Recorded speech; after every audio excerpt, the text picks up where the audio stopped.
I mean, we saw this effusive rally yesterday in Washington, and then a candlelight dinner hobnobbing with, not just Elon Musk, but Jeff Bezos, talking to Tim Cook on the phone.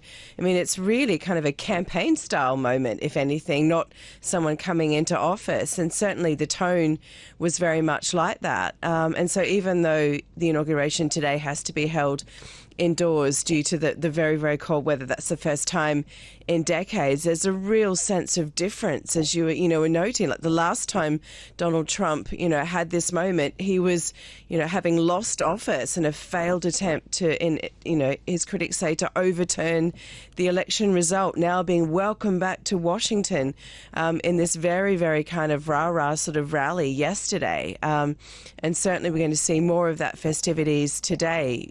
There's going to be a parade within an arena, essentially. And we know from Donald Trump's speech yesterday that he's probably going to talk for a little while. So prepare yourselves for that, because he doesn't like to give short speeches. And so there'll be more of, what he said yesterday in his comments today. There'll be more pledges to come out of the gate fast. And certainly that's very much what he's going to be doing. We've been talking too about some of the comments he's made about the 100 executive orders that he's promising, and in particular we're interested in the measures that he could announce for the energy sector.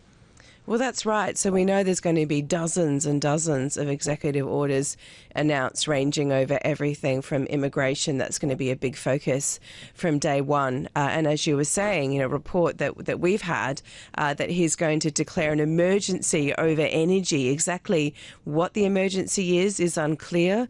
Those declarations are normally for natural disasters, for terrible things like, terrorist attacks and so on.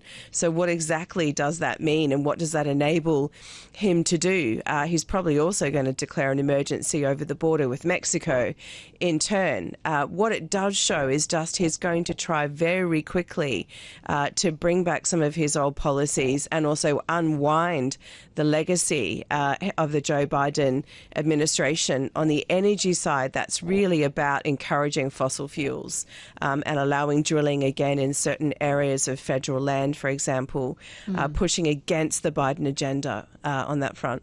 That may be a domestic policy, but abroad, everyone's watching, which of their leaders get to go to the inauguration, because that seems enormously important. People like Italy's Giorgia Meloni, also Chinese Vice President Han Zheng meeting Elon Musk. Well, that's right. And Han Zheng didn't just meet with Elon Musk, he met with JD Vance. So very, very busy there also. And the optics of who gets the invite, who actually accepts the invite, who turns up is interesting. You can certainly see there are some far-right politicians, not just Giorgia Meloni, who are going to be turning up at inauguration today. And the sense that you've got big business falling into line with Donald Trump very much. You've got certain leaders falling into line, and certainly at least trying to mitigate what might be coming at them on the tariffs front, because we know that Donald Trump is going to use tariffs as a political tool, whether you are a friend or whether you are a foe. If he thinks the US is at a disadvantage, he's going to put those things on. So what you can see is leaders, they'll be wanting to get in his ear very early in the piece, perhaps even on inauguration day, to sort of talk about what they can do in turn to mitigate what might be coming.